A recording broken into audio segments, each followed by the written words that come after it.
ये किसका है?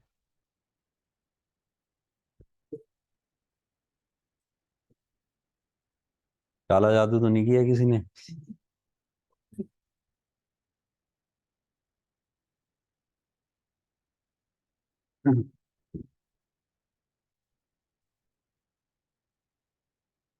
चलिए, कोई डाउट है यार? हाँ,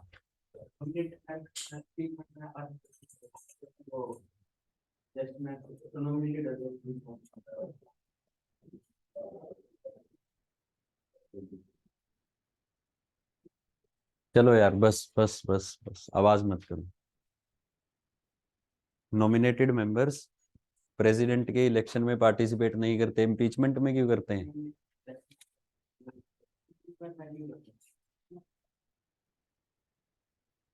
देखो, इलेक्शन में पार्टिसिपेट ना करने का एक पर्पज है। पर्पज ये है कि India is a republic, president should be will of people, और जो नॉमिनेटेड मेंबर्स हैं they are not the representatives of people. वो लोगों के डायरेक्ट रिप्रेजेंटेटिव तो नहीं है। लोकसभा और राज्यसभा के जो इलेक्टेड मेंबर्स हैं they are the representatives of people. Done. इस वजह से जो नॉमिनेटेड मेंबर्स हैं they do not take part in the election of president. दूसरी बात यह है कि president himself nominates the members, है ना। If they take part in election of president तो कल को यहाँ पे फेवरेटिज्म की कहानी चल सकती है।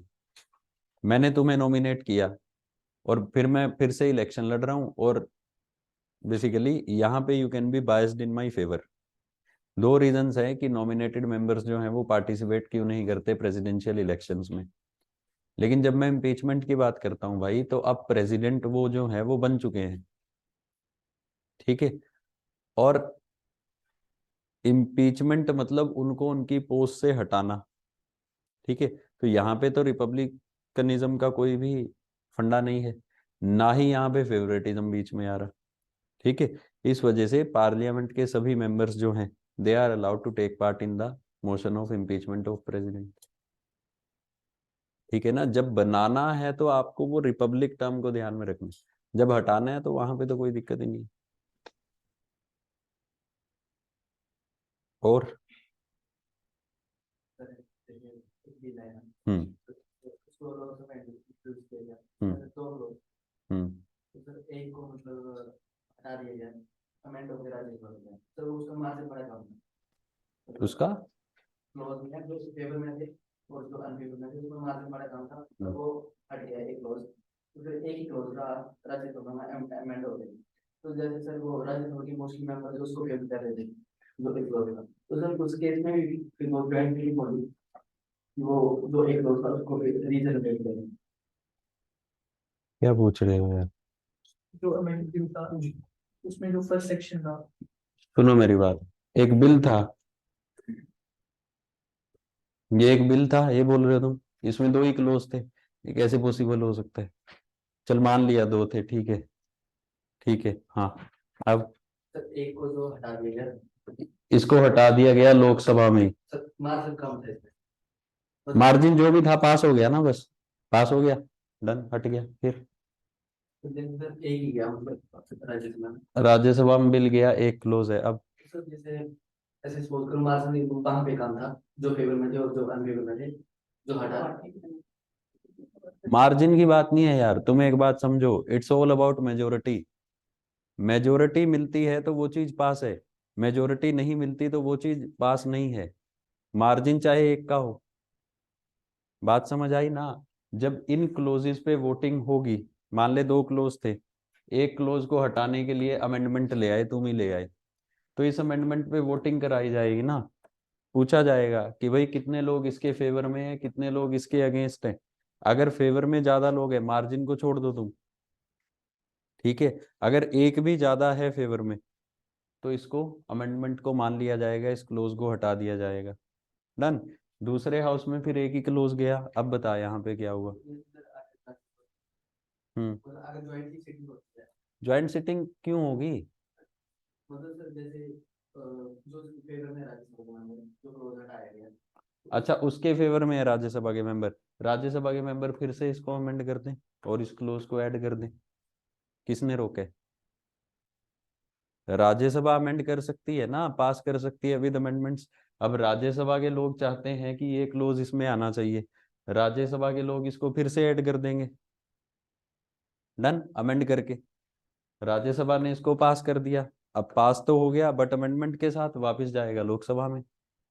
अब लोकसभा से पूछा जाएगा, अब की बार कोई चेंजेस नहीं होंगे बिल में, लोकसभा से सिर्फ पूछा जाएगा कि भाई ये राज्यसभा ने नया क्लोज ऐड किया है, आप बताओ आपको मंजूर है या नहीं है। ठीक है, अगर लोकसभा इसको एक्सेप्ट कर लेती है, बिल इज पास्ड, प्रेसिडेंट। अगर लोकसभा एक्सेप्ट नहीं करती, डेडलॉक, डेडलॉक क्रिएट हो गया। फिर इस बिल को अगर प्रेसिडेंट ज्वाइंट सिटिंग समन करते हैं तो इस बिल को कहाँ पे इंट्रोड्यूस किया जाएगा? ज्वाइंट सिटिंग में। यहाँ पे लोकसभा और राज्यसभा के मेंबर्स इकट्ठे बैठेंगे, अब जो करना होगा कर लेंगे, ठीक है, पास करना होगा पास कर लेंगे, नहीं पास करना होगा पास नहीं करेंगे, लैप्स हो जाएगा, डेट्स इट। ठीक है, और बताओ, और बताओ बताओ, पूछो पूछो, जो भी है पूछ यार। और कोई डाउट है यार किसी का? देखो प्लीज पूछिए, ठीक है।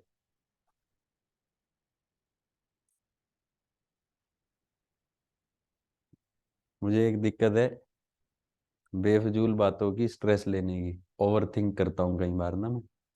ठीक है, एक दिन मुझे सीरियसली इस बात पे स्ट्रेस हो गया कि यार तुम ये पूछते क्यों नहीं है कुछ। ये मेरे जीवन में पहली बार मुझे कोई ऐसा बैच मिला है जो कुछ पूछता ही नहीं है। ठीक है, तो ये चल क्या रहा है, सोचा मैंने इस बारे में 15-20 मिनट, सही बता रहा हूँ तुम्हें। ठीक है, तुम मुझे कम से कम जवाब तो दो कि क्या चल रहा है ये। आगे चलूं? पक्का? चलिए ठीक है जी। कल ऑर्डिनरी बिल हमने डिस्कस कर लिया था, इसको हमने पूरा डिस्कस कर लिया था। Now second bill is constitutional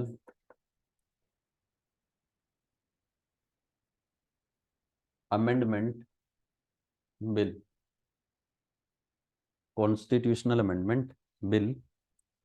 और इस बिल के बारे में बताया गया है, कॉन्स्टिट्यूशनल अमेंडमेंट बिल के बारे में, अंडर आर्टिकल 368। डन। नाउ देखो, इसको ध्यान से सुनना फिर नोट करना। सबसे पहली बात तो कि कॉन्स्टिट्यूशनल अमेंडमेंट बिल है क्या।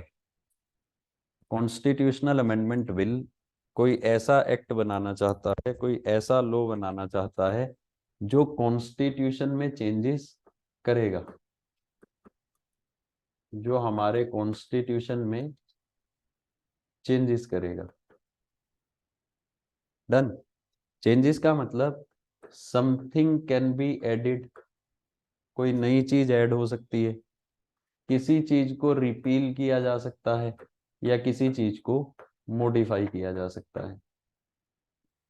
Is this clear? कोई नया क्लोज ऐड किया जा सकता है, किसी एग्जिस्टिंग क्लोज को रिपील किया जा सकता है, मतलब खत्म किया जा सकता है थ्रू कॉन्स्टिट्यूशनल अमेंडमेंट बिल, या फिर किसी पर्टिकुलर क्लोज को बेसिकली बदला जा सकता है, चेंज किया जा सकता है। This is constitutional amendment bill. ठीक है जी। नाउ सबसे पहली बात तो कि where constitutional amendment bill can be introduced, इसको इंट्रोड्यूस कहाँ पे किया जा सकता है? तो same in either house of parliament. आप चाहें तो इसको लोकसभा में इंट्रोड्यूस कर दें, अगर इसको राज्यसभा इंट्रोड्यूस करना चाहती है तो इसको राज्यसभा में भी इंट्रोड्यूस किया जा सकता है। सेकंड क्वेश्चन इज कि who can introduce a constitutional amendment bill, कौन इंट्रोड्यूस कर सकता है? It can be introduced either by a public member और by a private member. Constitutional amendment bill को पब्लिक मेंबर भी इंट्रोड्यूस कर सकता है और प्राइवेट मेंबर भी इंट्रोड्यूस कर सकता है। थर्ड इज कि क्या किसी की परमिशन की रिक्वायरमेंट है इसको इंट्रोड्यूस करने से पहले? तो बेसिकली आंसर इज नो, किसी की भी परमिशन की रिक्वायरमेंट नहीं है कॉन्स्टिट्यूशनल अमेंडमेंट बिल को इंट्रोड्यूस करने से पहले। है। अब देखिए इसका मोडस ऑपरेंडी क्या रहेगा, किस तरीके से ये पास होगा। सबसे पहले तो it will be introduced in house number 1। House number 1 can be Lok Sabha और राज्यसभा। सेम प्रोसीजर चलेगा जो ऑर्डिनरी बिल के केस में चला था, माने there will be first reading, there will be second reading and there will be third reading. Third reading में क्या कराई जाएगी यार? Voting of the house. क्या थर्ड रीडिंग में कोई अमेंडमेंट लाई जा सकती है बिल में? नो। जितनी भी अमेंडमेंट्स है वो कब तक लाई जा सकती हैं? सेकंड रीडिंग तक। थर्ड रीडिंग में there will be no amendment, सिर्फ वोटिंग कराई जाएगी और हाउस से पूछा जाएगा कि भाई बताओ कितने लोग इसके फेवर में हैं और कितने लोग इसके अगेंस्ट हैं। Is this clear? अब यहाँ पे अगर वोटिंग के दौरान ये बिल पास हो जाता है by special majority type 1, by special majority type 1, तब ये बिल कहाँ पे जाएगा यार? Bill will go to another house, house number 2। Is this clear? House number 2 के पास भी बेसिकली यही तीनों काम होंगे, first reading, second reading and third reading. Done.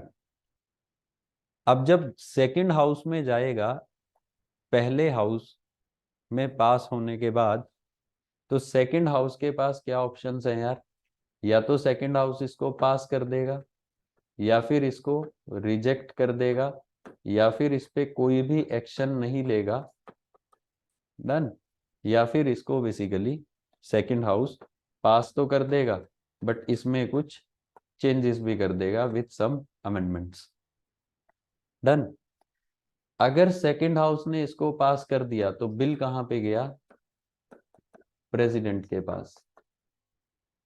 अगर सेकंड हाउस ने इसको रिजेक्ट कर दिया, इसका मतलब कि दोनों हाउसेस के बीच में सहमति नहीं है, there is a situation of deadlock. तो if there is deadlock then the bill will lapse. Constitutional amendment bill के केस में there is no provision for joint sitting. बात समझ आई?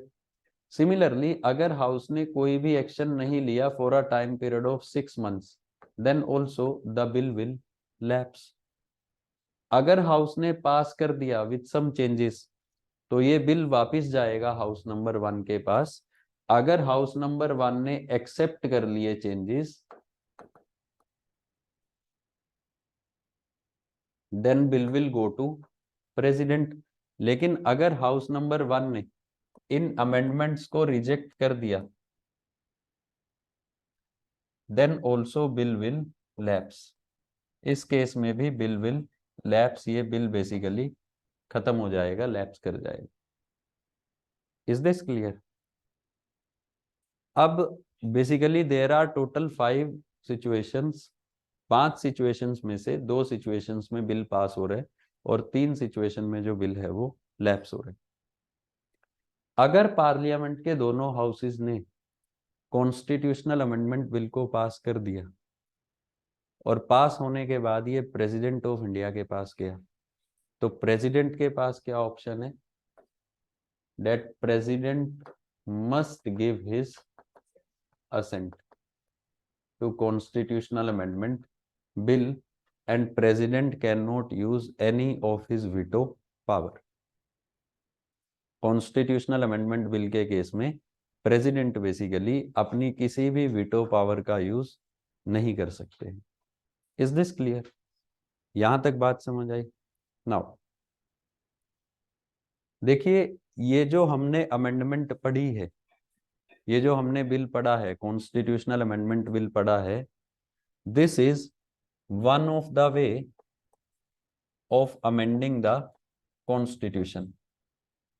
ये एक तरीका है कॉन्स्टिट्यूशन को अमेंड करने का। Is this clear? आर्टिकल 368 जो है, जो कॉन्स्टिट्यूशनल अमेंडमेंट बिल की बात करता है, जो ये बताता है कि how constitution of India can be amended, ठीक है, it talks about 2 ways of amending the constitution. ये कितने तरीकों की बात करता है? 2 तरीकों।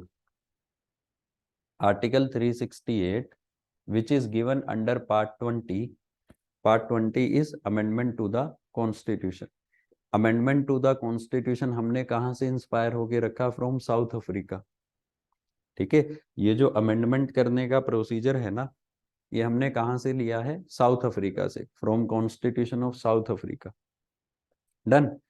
तो आर्टिकल 368 2 तरीके बताता है कॉन्स्टिट्यूशन को अमेंड करने के। Article 368 says that certain provisions of the constitution, ध्यान से सुनना, article 368 says that certain provisions of the constitution can be amended by introducing a bill in any house of parliament by any member, and when such bill is passed by both houses of parliament by majority of not less than 2/3 members,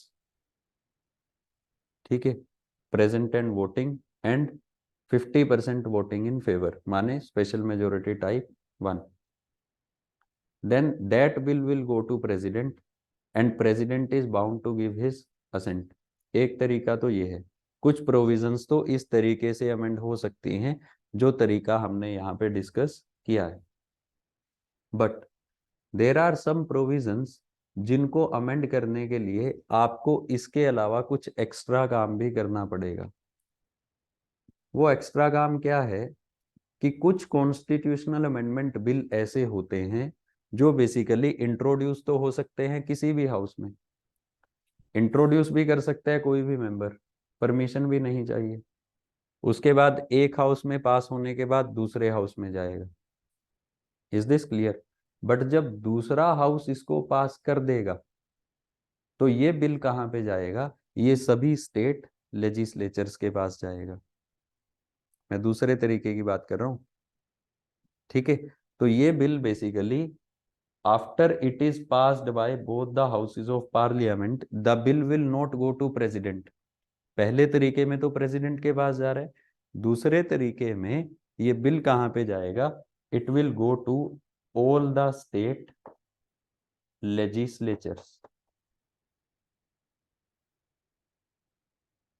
all the state legislatures. अभी कितनी states हैं भारत में? There are 28 states.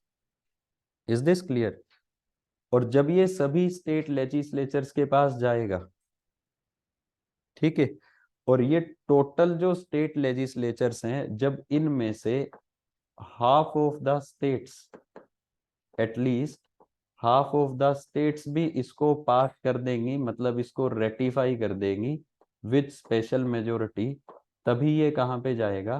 President के पास। Is this clear? और तब basically president इसको अपना असेंट देंगे। Is this clear?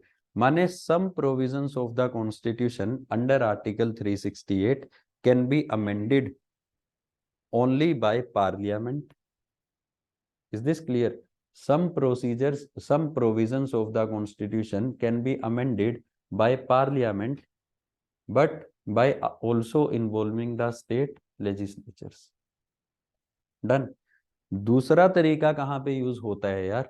दूसरा तरीका तब यूज होगा अगर आपकी कॉन्स्टिट्यूशनल अमेंडमेंट बेसिकली भारत के फेडरल स्ट्रक्चर में कुछ चेंजेस कर रही है। Is this clear? दूसरा तरीका कब यूज होगा? ध्यान से सुनिए, अगर आपकी कॉन्स्टिट्यूशनल अमेंडमेंट भारत के फेडरल स्ट्रक्चर में कुछ चेंजेस कर रही है। मान लो, दोनों का एग्जांपल देता हूं। मान लो वाइस प्रेसिडेंशियल इलेक्शंस के बारे में कॉन्स्टिट्यूशन में लिखा हुआ है, you want to change the provisions relating to vice presidential elections. Done. तो बेसिकली इसके लिए कॉन्स्टिट्यूशनल अमेंडमेंट बिल लाना पड़ेगा। अब क्या वाइस प्रेसिडेंट के इलेक्शन से स्टेट लेजिस्लेचर्स का कुछ लेना देना है? स्टेट्स का कुछ लेना देना है या नहीं है? नहीं है। मैं इलेक्शंस की बात कर रहा हूँ। वाइस प्रेसिडेंट के इलेक्शन से स्टेट्स का कुछ लेना देना नहीं है ना? तो बेसिकली जब वाइस प्रेसिडेंशियल इलेक्शन में चेंजेस करने हैं तो बिल किस तरीके से पास होगा? बिल पास होगा पहले तरीके से, बिकॉज यहाँ पे स्टेट्स को कुछ इफेक्ट ही नहीं पड़ रहा। Is this clear? Now second case is कि प्रेसिडेंशियल इलेक्शंस के बारे में भी कॉन्स्टिट्यूशन में लिखा हुआ है, you want to change the provisions relating to presidential elections. आप प्रेसिडेंशियल इलेक्शंस के प्रोसीजर को बदलना चाहते हैं, आप उन प्रोविजंस को चेंज करना चाहते हैं। क्या प्रेसिडेंशियल इलेक्शन से स्टेट्स का कुछ लेना देना है? Yes, states are taking part in the presidential elections. तो अगर आप उसमें कुछ चेंजेस करेंगे तो क्या ये हमारे फेडरल स्ट्रक्चर को इन्फ्लुएंस करेगा? यस और नो? बिल्कुल करेगा भाई, है ना? तो अगर आपको प्रेसिडेंशियल इलेक्शंस में चेंजेस करने हैं तब कॉन्स्टिट्यूशनल अमेंडमेंट बिल कैसे पास होगा? दूसरे तरीके से। माने पार्लियामेंट में पास होने के बाद ये बिल कहां पे जाएगा? हर एक स्टेट के पास। 28 स्टेट्स हैं, हम 28 की 28 स्टेट्स को बेसिकली ये बिल भेज देंगे कि भाई देखो, the provisions relating to election of president are being amended. ठीक है, ये हमने अमेंडमेंट की है और आपके पास आया है, आप इसको बेसिकली बताओ रिजेक्ट करते हो या पास करते हो। अगर 28 में से at least half of the states उसको रेटिफाई कर देती हैं, उसको पास कर देती हैं, कौन सी मेजोरिटी से? सिंपल मेजोरिटी से। स्टेट्स कौन सी मेजोरिटी से करेंगी? Simple majority. तब बेसिकली मान लिया जाएगा कि स्टेट्स की सहमति है और ये बिल प्रेसिडेंट के पास जाएगा। लेकिन अगर हाफ ऑफ द स्टेट्स इसको पास नहीं करती हैं, ठीक है, तब ये बिल बेसिकली लैप्स कर जाएगा। Is this clear? बात समझ आई? पक्का? एक और एग्जांपल देता हूं।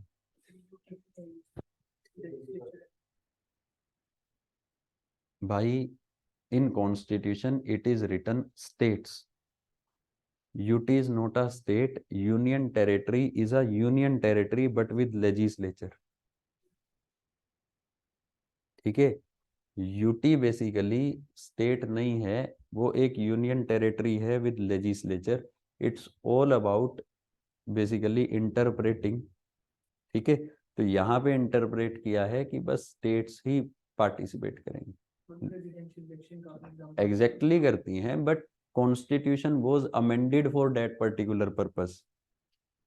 प्रेसिडेंशियल इलेक्शंस में भी बेसिकली आपने सिर्फ स्टेट्स की बात की हुई थी, but 70th constitutional amendment act से आपने यूनियन टेरिटरी ऑफ दिल्ली और पुडुचेरी को उसमें ऐड किया था. यहाँ पे सिर्फ स्टेट्स. बात समझ आई? ठीक है. सेकेंड एग्जाम्पल इज, देखिए हमारे कॉन्स्टिट्यूशन में देयर आर शेड्यूल्स, है ना. अब basically one of the schedule is schedule number 7. Schedule number 7 क्या है? शुरुआत में पढ़ा था जब हम फेडरल सिस्टम पढ़ रहे थे. शेड्यूल नंबर 7 इज, सुन लो, it is about division of power. Good. It is about division of power. किस किस के बीच में division of power? Between centre and states. माने शेड्यूल नंबर 7 में 3 लिस्ट हैं, union list, concurrent list and state list. इन तीनों लिस्ट में there are some subjects. Union list के सब्जेक्ट पे कौन लॉज बना सकता है? Parliament.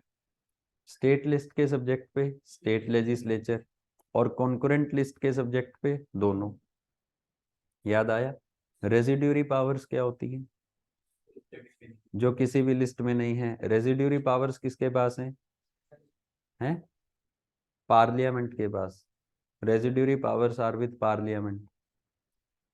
For example disaster management किसी भी लिस्ट में नहीं है, तो डीएम पे लॉ कौन बना सकता है? पार्लियामेंट. ठीक है. साइबर क्राइम्स किसी भी लिस्ट में नहीं है, कौन लॉ बना सकता है? पार्लियामेंट. रेजिड्यूरी मींस जो किसी भी लिस्ट में नहीं है. डन. अब मान लो यार, you want to amend the constitution.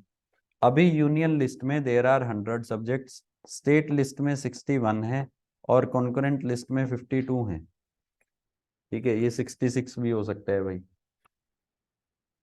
Now आप मान लो किन्हीं सब्जेक्ट्स को ट्रांसफर करना चाहते हो लिस्ट से ऊपर या नीचे, कुछ भी आप करना चाहते हो, तो आपको कॉन्स्टिट्यूशनल अमेंडमेंट बिल लाना पड़ेगा.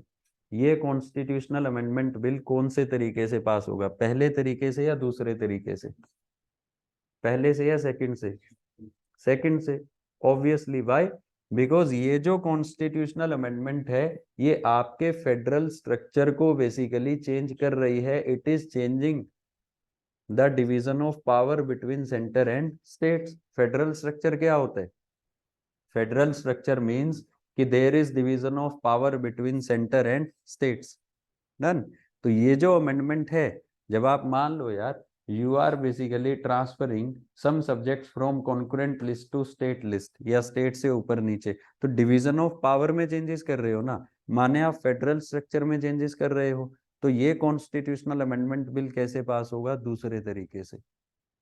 माने पार्लियामेंट से पास होने के बाद ये सभी स्टेट लेजिस्लेचर्स के पास जाएगा, and when at least half of the state legislatures will pass this bill by simple majority, will ratify this bill by simple majority, तभी माना जाएगा कि it is also passed by states. States की भी सहमति है, और तभी ये प्रेसिडेंट के पास जाएगा. Is this clear? बात समझ आई? लिखिए इसको, लिखो इसमें 2 लाइनें.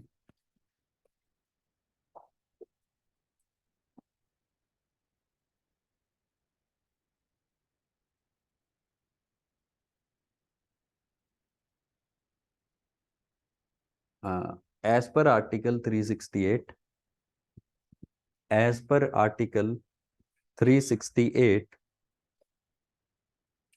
the constitution of India, of India मत लिखो यार, ठीक है, तो पता ही है, the constitution can be amended, the constitution can be amended in two ways, in two ways. तो इसमें पहला लिखिए, if the constitutional amendment, if the constitutional amendment is not impacting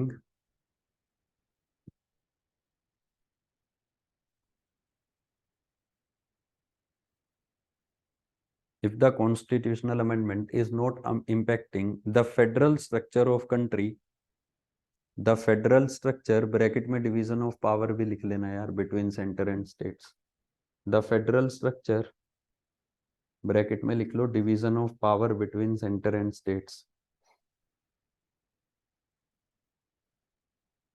of country, of country, then the bill will be passed by, then bill will be passed by both houses of parliament, both houses of parliament by special majority, by special majority, and then sent to president, and then sent to president.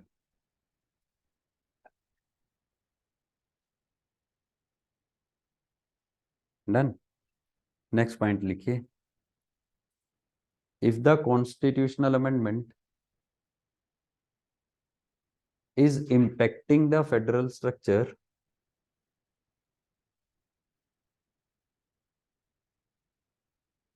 if the constitutional amendment is impacting the federal structure,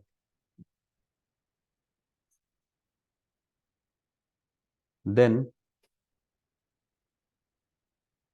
after the bill is passed by both the houses of parliament, then after the bill is passed by both the houses of parliament, both the houses of parliament by special majority, by special majority,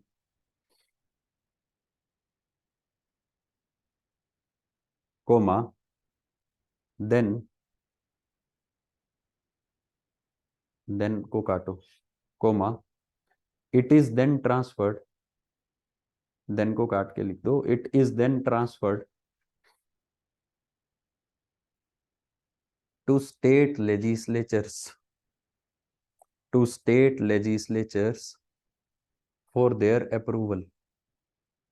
It is then transferred to state legislatures for their approval. If this bill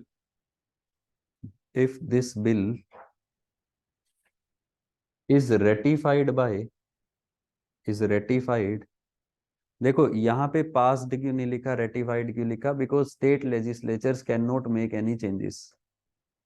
बात समझ आई? Ratification का मतलब इस, देखो bill is passed by one house then it is sent to another house, हम बोल रहे हैं कि दोनों हाउसेस पास करेंगे, है ना। पास का मतलब होता है कि यार दूसरा हाउस चेंजेस भी कर सकते हैं। रेटिफिकेशन मीन्स कि तुम्हारे पास एक बिल आ गया भाई, तुम सीधा सीधा बताओ एक्सेप्ट है या रिजेक्ट है, you can't make any changes. then this is the meaning of ratification, that's why constitution में the word ratified is written, ठीक है। so if the bill is, क्या लिखा, is ratified by at least half of the state legislatures, at least half of the state legislatures by simple majority, by simple majority, then it will deemed to be passed by states and will be sent to president, then it will deemed to be passed by states and will be sent to president. Done. Next line में लिखिए further when any such bill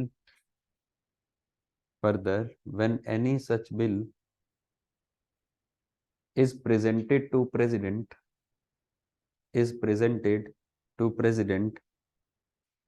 then president is bound to give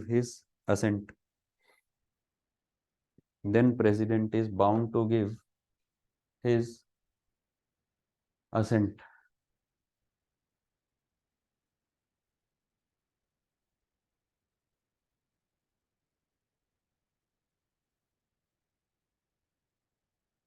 यहां तक बात समझ आई? ठीक है, please इसको देखो यार एक बार।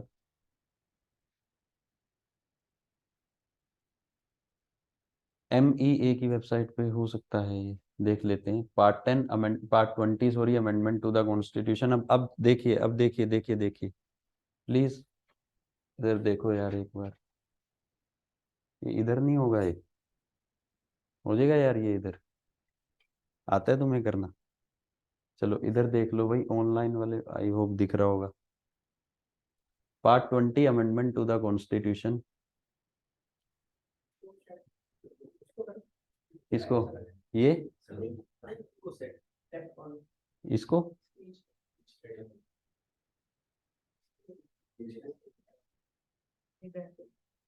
अरे छोड़ो यार, तुम छोड़ो, हमें क्या सीख के करना है इसको। ठीक है, कोई बात नहीं। सुनो, ये क्या लिखा हुआ है, ये इसका टाइटल है power of parliament to amend the constitution and the procedure therefor. ये कौन सी अमेंडमेंट से ऐड किया था? याद है ना? ये जब गोलकनाथ जजमेंट के बाद सुप्रीम कोर्ट ने बोल दिया था कि भाई आर्टिकल 368 तो बस प्रोसीजर बताता है, पावर है तुम्हारे पास कॉन्स्टिट्यूशन को अमेंड करने की। यहाँ पे 1 लिखा हुआ है ना, it means this was added, amended. ठीक है, नाउ दिस इज आर्टिकल 368।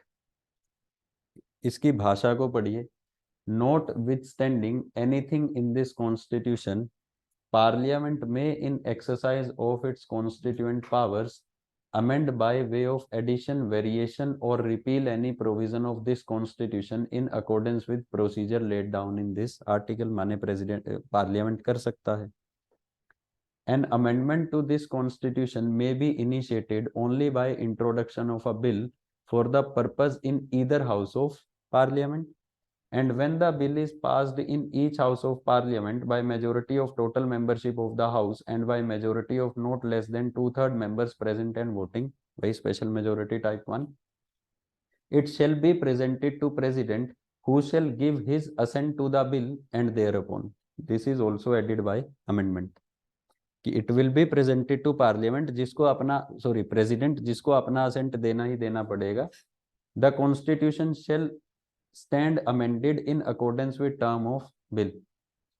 अब देखिए, अब ये आया फेडरल प्रोविजंस वाला। इसमें provided that if such amendment seeks to make any change in, अगर ये अमेंडमेंट कोई चेंज करती है इन सब चीजों में। ये क्या है? Article 54 and 55 is election of president. Article 73 क्या? नहीं, चलिए देख लेता हूं मैं। ठीक है, देख लेता हूं। आर्टिकल 162 और article 241, chapter 4 of part 5, chapter 5 of part 6 और chapter 1 of part 11, any of the list in 7 schedule, the representation of states in parliament, the provisions of this article itself. अगर इस आर्टिकल को भी अमेंड करना है, the amendment shall also require to be ratified by the legislature of not less than 1/2 of the states by resolution to that effect passed by those legislatures। ठीक है, is this clear? ये 24th amendment से add किया गया power and procedure वाला है, नीचे लिखा हुआ है। अब देखिए, आर्टिकल्स मुझे ध्यान नहीं है बट मैं आपको बता देता हूं। अगर 5 प्रोविजंस में चेंजेस करने हैं, डन, तब बेसिकली वो बिल स्टेट लेजिस्लेचर के पास जाएगा। Election to president, representation of basically states in parliament, जैसे लोकसभा की सीट से, राज्यसभा की सीट से, डन। अगर आपने हाई कोर्ट की पावर में चेंजेस करने, ठीक है, थर्ड। फोर्थ इज अगर आपने सेवेंथ शेड्यूल में चेंजेस करने, एंड फिफ्थ इज अगर आपको बेसिकली इसी में कॉन्स्टिट्यूशनल अमेंडमेंट के प्रोसीजर में ही चेंजेस करने हैं। इन 5 केसेस में the bill will also go to the legislature of all states. Is this clear? 73 और ये देख लेते हैं यार।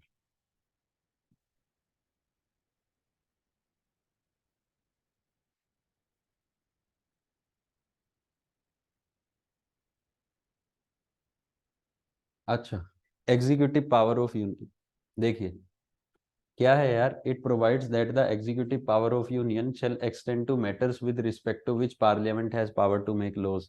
ये ना हमने सेंटर स्टेट रिलेशंस में पढ़ना है, ठीक है। Legislature relations between centre and states, executive relations between centre and state. Actually होता क्या है, एग्जीक्यूटिव का मतलब इम्प्लीमेंटेशन, ठीक है। तो हम बात करते हैं कि सेंटर की, यूनियन की एग्जीक्यूटिव पावर किन किन मैटर्स में है, किन किन चीजों को यूनियन इंप्लीमेंट कराएगी, मतलब सेंटर इंप्लीमेंट कराएगा। तो उन सब चीजों को, उन सब मैटर्स पे जहां पे पार्लियामेंट लॉज बना सकते हैं, माने कॉन्करेंट लिस्ट के सब्जेक्ट्स पे और यूनियन लिस्ट के सब्जेक्ट्स पे। Is this clear? बात समझ आई? तो अगर एग्जीक्यूटिव पावर में कुछ चेंजेस करने हैं, इसको हम आगे पढ़ेंगे, ठीक है, तब यहाँ पे इंटीग्रेट में करवा दूंगा। अगर एग्जीक्यूटिव पावर में कुछ चेंजेस करने हैं तब भी बेसिकली डिवीजन ऑफ पावर हो रहे हैं ना यार। बिकॉज देखिए सेंटर स्टेट रिलेशंस में there are executive relations between centre and states, मतलब जो एग्जीक्यूटिव पावर है डेट इज ऑल्सो डिवाइडेड। अगर उस पावर में भी चेंजेस करोगे तब भी बेसिकली आपको वो बिल भेजना पड़ेगा स्टेट लेजिस्लेचर्स के पास, ठीक है। बात समझ आई? लिख लिए ये लिख लिया 5 केसेस, इसको लिख लो यार।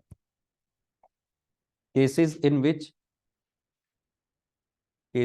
which CAB shall be referred to state legislatures, मतलब किन किन केसेस में यार constitutional amendment bill is referred to state legislatures.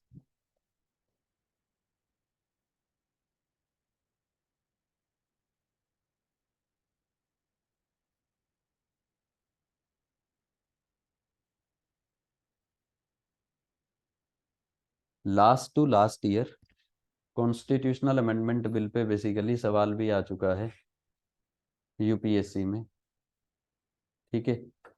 मतलब जो इस साल पेपर हुआ उससे जो लास्ट ईयर पेपर हुआ था वहां पे कॉन्स्टिट्यूशनल अमेंडमेंट बिल पे ये सवाल यूपीएससी का है, ठीक है। This was the question. Raise your hands जो आंसर बताएगा, सिर्फ हाथ खड़े करने हैं। A bill amending the constitution requires a prior recommendation of President of India. Statement 1. When a constitutional amendment bill is presented to President of India, it is obligatory for the President of India to give his or her assent. Statement number 2. Third is a constitutional amendment bill must be passed by both Lok Sabha and Rajya Sabha by special majority, and there is no provision for joint sitting. Is this clear? अब इसमें आपने बताना है only 1 is correct, 1 और 2 is correct, 2 और 3 जो भी तिकड़म बन रही है, रेज योर हैंड्स, मुझे बता दो कौन कौन सी सही है कौन सी गलत है। रेज योर हैंड्स, पढ़ लो, ले लो 1 मिनट का टाइम।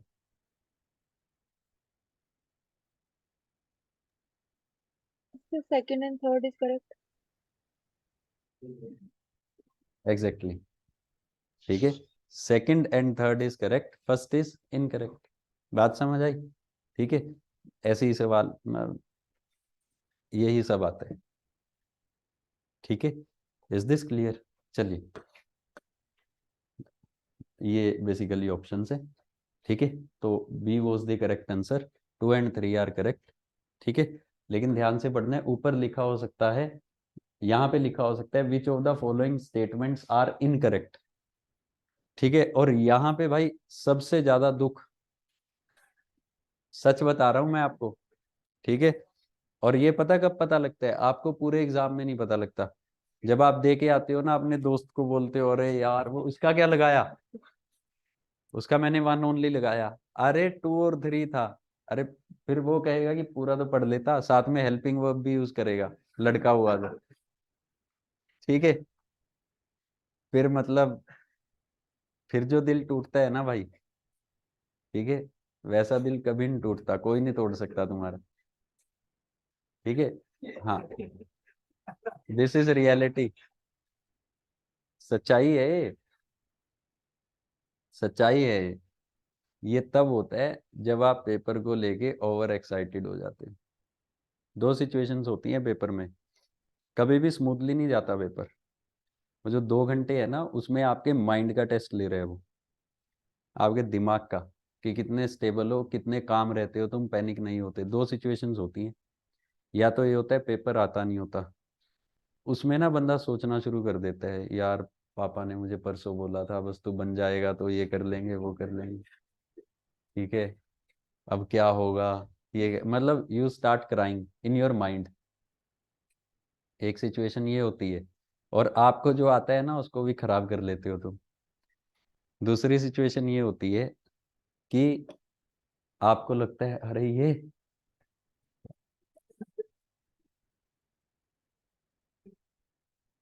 ठीक है, फिर you also start over thinking कि बस प्री हो गया, मेंस लिख रहा हूँ, इंटरव्यू हो गया, फॉर्च्यूनर में गांव में गया, शीशे नीचे किए, गाना चल रहा है, ठीक है, सारा गांव जल रहा है, बन गया बस।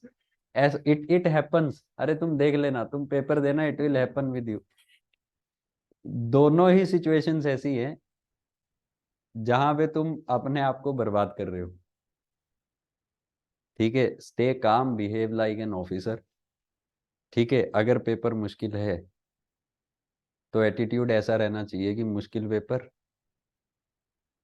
किसी को नहीं आता होगा, कट ऑफ कम जाएगी मैं करूं। देखो, there was a friend of mine, ठीक है, उसने बहुत पेपर क्रैक किए। शी यूज टू से, मतलब उसकी बात है, मेरी नहीं है, कि जब भी मैं एग्जाम हॉल में जाती हूँ, मैं क्लास में जाती हूँ ना, तो मैं आसपास वालों को देखती हूँ, ठीक है, और मैं मन में सोचती हूँ इसकी तो शक्ल ही नहीं है पेपर पास करने वाली। ठीक है, ये इसने तो वैसे ही फॉर्म भर दिया होगा, ठीक है, टू बूस्ट माई कॉन्फिडेंस, कि नहीं नहीं इस क्लास में तो मैं डिजर्विंग हूँ बस, लेकिन मुझे ध्यान से काम करना है। Is this clear? तो basically the thing is, you should be mentally stable and calm in the examination hall. ठीक है, बिकॉज अगर पैनिक हो गए तो सही को भी गलत करोगे, अगर कामनेस से काम लोगे तो बेसिकली जो सवाल नहीं भी आता होगा उसको भी सही कर आओगे दिमाग लगा के। ठीक है, बात समझ आई? और यूपीएससी प्रीलिम्स में हमेशा ऐसा होता है कि पहली गो में जब पेपर दोगे, क्वेश्चंस काउंट करोगे, हार्डली 30 या 35 आते होंगे, मैक्सिमम 40। सवाल ही नहीं पैदा होता कि मुझे 60 आते थे, अगर कोई बोल रहा है तो झूठ बोल रहा है। ठीक है, बाकी के आंसर्स बेसिकली बनाने पड़ते हैं, वहां पे निकालने पड़ते हैं दिमाग लगा के, अपनी नॉलेज को यूज करके। ठीक है, बात समझ आई? चलिए, सो ये सवाल था। ठीक है, अब आप लिखिए, cases in which the CAB will be presented to states.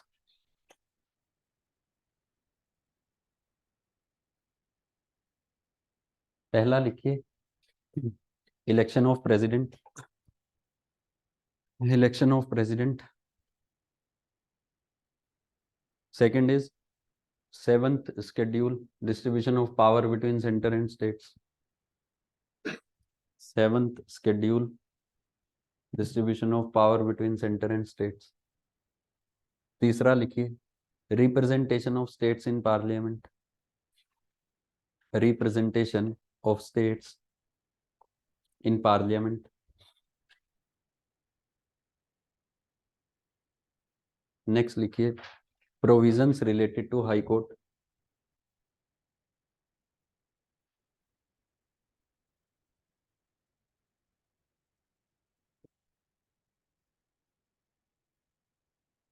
Next लिखिए,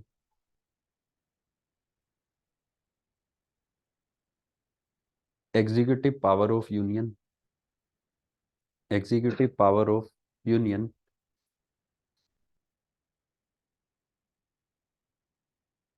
लास्ट लिखिए पार्ट 20 itself. अगर इसमें भी चेंजेस करने हैं then also the bill will be presented to state legislatures. Done done. ये प्रोसीजर लिख लिया यार आपने. ठीक है, इसको भी ये 2 डब्बे बना के इसको भी लिख लो. ठीक है, बिकॉज ये हमने नहीं लिखा है.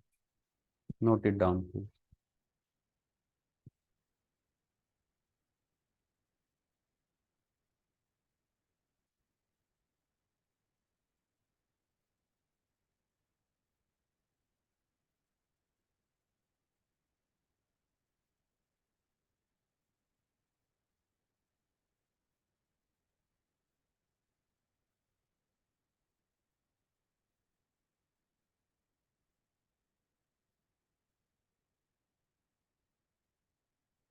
क्या हुआ बता दो मुझे, मुझसे पूछ लो.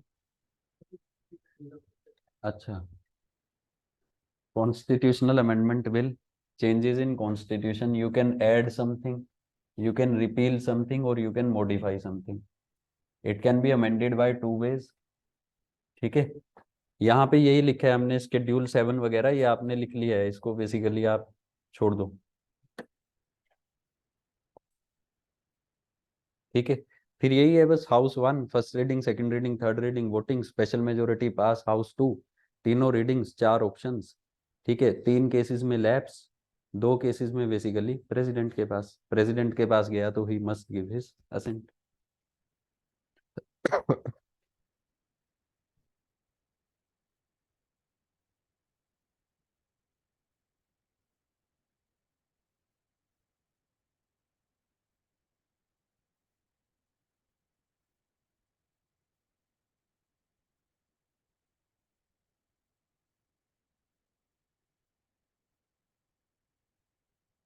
लिख लिया,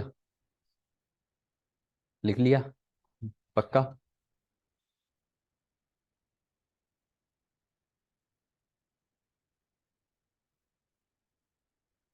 क्या हुआ मुझसे पूछ ले.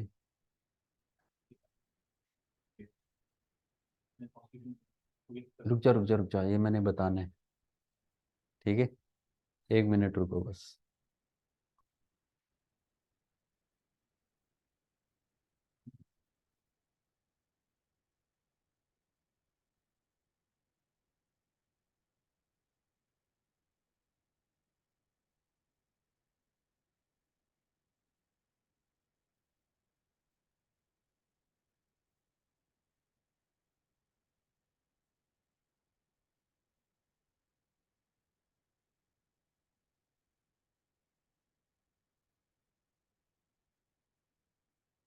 लिख लिया. डन. चलिए नाउ. ठीक है भाई. हाँ ठीक है, लिख लिया. चलिए चलिए, नाउ नाउ नाउ नाउ. अब इसी में ही यार, ठीक है, इसी से रिलेटेड एक और चीज है, उसको भी यहीं पे डिस्कस कर लेते हैं. कॉन्स्टिट्यूशन के अमेंडमेंट से रिलेटेड ही. It is being said, mains में भी सवाल आ सकता है. It is being said that the Indian constitution, जो भारत का कॉन्स्टिट्यूशन है, it is blend of rigidity and flexibility.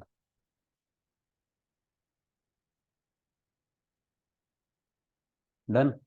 कि जो भारत का कॉन्स्टिट्यूशन है, इंडियन कॉन्स्टिट्यूशन है, it is blend of rigidity and flexibility. ये डायरेक्ट सवाल आ सकता है कि Indian constitution is the blend of rigidity and flexibility, discuss. ठीक है, now it is related to amendment in constitution only. देखिए, कोई भी चीज फ्लेक्सिबल कब होती है यार, जब उसमें चेंजेस करने इजी हो, है ना. और कोई भी चीज रिजिड कब होती है, जब उसमें चेंजेस करने बेसिकली डिफिकल्ट हो. जब उसमें चेंजेस करने डिफिकल्ट हो, है ना. जब किसी दोस्त से नेगोशिएट कर रहे हो तो तुम्हारी बात बिल्कुल भी नहीं मान रहा, तो यू से कि भाई इतना भी रिजिड मत बन, थोड़ी तो फ्लेक्सिबिलिटी शो करो तुम, ठीक है, थोड़े तो बेसिकली चेंजेस करो।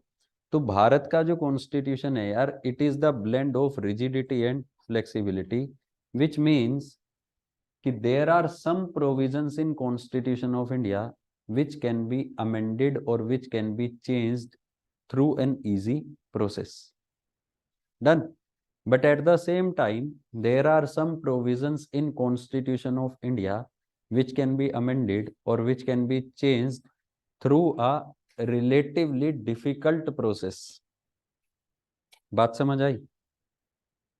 सबसे पहला सवाल ये है कि in how many ways Constitution of India can be amended. ये हम कर चुके हैं, ये सिर्फ इस क्वेश्चन का फ्रेमवर्क तैयार करा रहा हूं। In how many ways constitution of India can be amended. देखिए, constitution of India can be amended in 3 ways. बात समझ आई? अब ये 3 तरीके कौन कौन से हैं यार? इन 3 तरीकों में से जो 2 तरीके हैं, they are given under article 368। बात समझ आई? They are given under article 368। 368 में पहला तरीका क्या है? By parliament. कौन सी मेजोरिटी से? Special majority. दूसरा तरीका क्या है? By parliament plus half of the state legislatures, plus half of state legislatures. Is this clear? So basically total जो तरीके हैं कॉन्स्टिट्यूशन को अमेंड करने के, they are 3। Constitution of India can be amended in 3 ways. 3 तरीकों से आप constitution के प्रोविजंस में बदलाव कर सकते हो। इन 3 तरीकों में से 2 तरीके दे रखे हैं आर्टिकल 368 में, जो हमने अभी किए। तीसरा तरीका क्या है? Some provisions of the constitution can be amended by parliament and these can be amended by parliament by simple majority.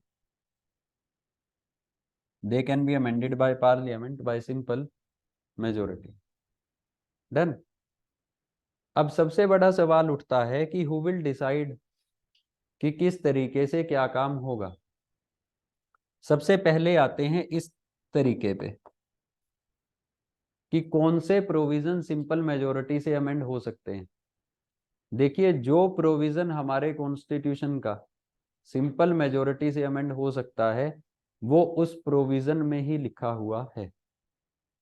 For example, जब हमने आर्टिकल 3 पढ़ा था, to merge the 2 states, when you are going to merge the 2 states, तो आपको schedule 1 और schedule 4 में changes करने पड़ेंगे। शेड्यूल 1 में क्या है? Name of state and territorial extent. 4 में क्या है? Allocation of seats in Rajya Sabha. माने you are amending the constitution, but article 4 क्या बोलता है?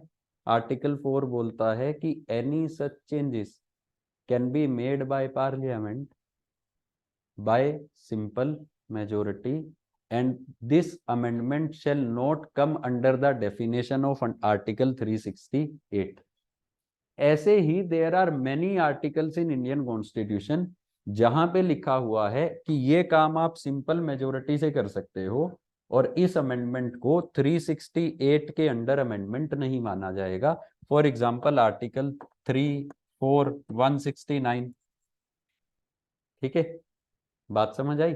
जैसे जैसे आगे बढ़ते रहेंगे बात करते रहेंगे क्या सिंपल मेजोरिटी से कर सकते हैं। डन। अब जो 2 तरीके हैं वो 368 में दे रखे हैं। 368 में भी बता रखा है कि 5 केसेस में बेसिकली स्टेट लेजिस्लेचर की आपको रेटिफिकेशन चाहिए। बाकी जितने भी प्रोविजंस अमेंड होंगे वो कौन से तरीके से होंगे? इस तरीके से। Is this clear? So constitution is very much clear. Constitution जो है इट इज क्लियर। बात समझ आई? नाउ अब 3 तरीके हैं कॉन्स्टिट्यूशन को अमेंड करने के। सबसे आसान तरीका कौन सा है? पहला, दूसरा या तीसरा? पहला। भाई जो काम सिंपल मेजोरिटी से हो सकता है वो तो आसान ही है, उसमें आपको क्या करने की जरूरत है ज्यादा। मतलब ये जो प्रोविजंस हैं कॉन्स्टिट्यूशन के, दे आर शोइंग फ्लेक्सिबिलिटी, माने they can be amended easily. इससे डिफिकल्ट तरीका कौन सा है? दूसरा, ठीक है। They are basically less flexible because special majority चाहिए। और ये क्या है? रिजिड, बिकॉज यहां पे आपको हाफ ऑफ द स्टेट्स का भी चाहिए। तो Indian constitution is the blend of flexibility and rigidity. It means that some provisions of the constitution can be amended in easy manner, whereas it is difficult to amend some provisions of the constitution. इसमें आप नीचे लिख सकते हैं कि Indian constitution can be amended in 3 ways. 2 ways are provided under article 368, ठीक है। फिर ये दोनों तरीके बताओगे। The third way of amending the constitution is by simple majority. The provisions which can be amended by simple majority, ठीक है, themselves या itself provide the procedure of amending them by simple majority, provision में ही लिखा हुआ। Is this clear? तो आप examples coat कर सकते हैं। फॉर एग्जांपल, अगर आपको फंडामेंटल राइट में चेंजेस करने हैं तो ये तरीका है। अगर आपको किसी स्टेट में लेजिस्लेटिव काउंसिल बनाना है या अबोलिश करना है तो सिंपल मेजोरिटी से होगा, आर्टिकल 169, ठीक है। अगर आपको बेसिकली शेड्यूल 7 में चेंजेस करने हैं तो ऐसे होगा। तो आप बता सकते हैं this is rigid, this is flexible, this is less flexible. बात समझ आई? पक्का?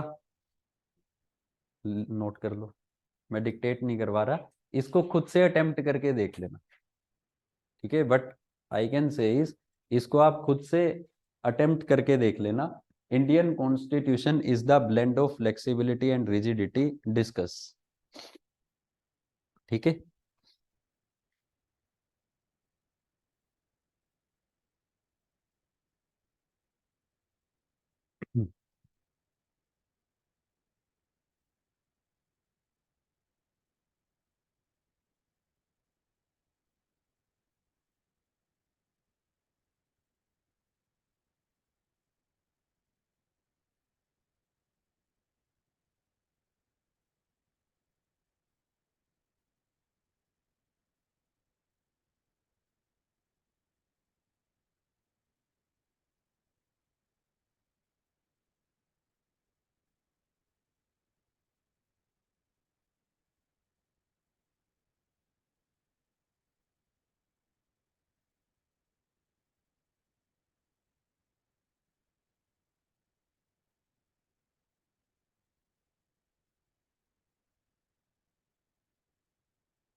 क्लियर है? ठीक है, चलें फिर। कल हम कंप्लीट कर देंगे बिल्स। मनी बिल और फाइनेंशियल बिल मिलते जुलते हैं। हाँ, कल तो सैटरडे है ना यार, कल गवर्नेंस होगी। क्या? हाँ ठीक है, दे देंगे, ठीक है। हाँ, कल गवर्नेंस होगी, दोनों रख लें। 4 घंटे बैठ जाओगे तुम? बैठ जाओगे? 9 वाला कौन है? फिर क्या हुआ, 6 घंटे बैठ जियो।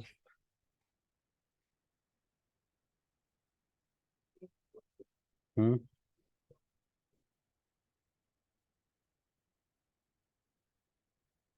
मैं जिस इंस्टीट्यूट में पढ़ता था ना, सुबह 7 से शाम के 7 तक भी बिठाते थे, बताया मैंने, ठीक है। एक रिटायर्ड ब्रिगेडियर सर हैं, वो हमें पढ़ाते थे। 36 सेक्टर में रहते हैं ब्रिगेडियर पूरी, ठीक है। एक दिन वीकेंड पे बुलाया कि आ जाना सुबह और क्लास होगी, उसमें एंड टाइम नहीं लिख रखा था। तो उस दिन ब्रिगेडियर पूरी बिकेम स्पीकर। उन्होंने कहा I will adjourn the house, ठीक है। एडजर्नमेंट हुई नहीं शाम तक, 7 बजे तक बैठे रहे। यकीन मानना, भूकंप आया था, सच बता रहा हूँ, झूठ नहीं बोल रहा। 1-2 लड़के खड़े हुए, sir earthquake, he said bloody fool sit down, there will be no evacuation। बैठे रहे हम, ठीक है। अब देख लो अपने टीचर पे विश्वास कितना था। मन में सोच रहे थे कि भाई कुछ भी हो सकता है, बट बैठे रहे, कोई बात नहीं, आपने बोल दिया तो बैठे। ठीक है, हरियाणवी में कहावत भी होती है ना, या बाबा रेल में या जेल में। ठीक है, तुम्हें नहीं, हरियाणवी है कोई, हरियाणा से है? चलो फिर तो कहानी समझ आएगी। हम भी ये सोच के बैठे रहे।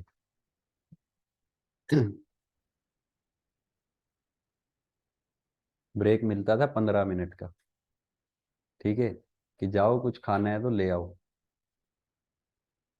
और वहां पे एक सैनी डिपार्टमेंटल स्टोर था, उस पे हमारे इंस्टीट्यूट के ही बच्चों की लाइन लग जाती थी। क्लास में भी 70-80 लोग होते थे।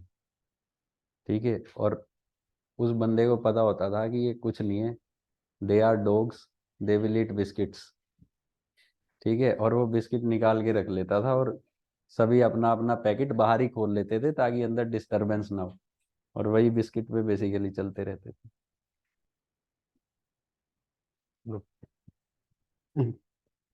ठीक है, चलिए बाकी कल डिस्कस करेंगे यार। और दोनों बिल्स कल या मंडे को जब भी क्लास होगी, ठीक है, दोनों बिल्स, मनी बिल और फाइनेंशियल बिल खत्म करेंगे। पार्लियामेंट में 3-4 चीजें रह जाएंगी। मतलब आप मान के चल सकते हो कि इन 2 और 3 क्लासेस, 2 या 3 क्लासेस में ये पार्लियामेंट खत्म हो जाएगा। डन। पार्लियामेंट के खत्म होने के बाद we will start state legislature and state executive, judiciary इकट्ठी करेंगे। ठीक है, supreme court, high court, because Indian judiciary is integrated, तो इकट्ठी ही करके फायदा है। ठीक है, चलिए।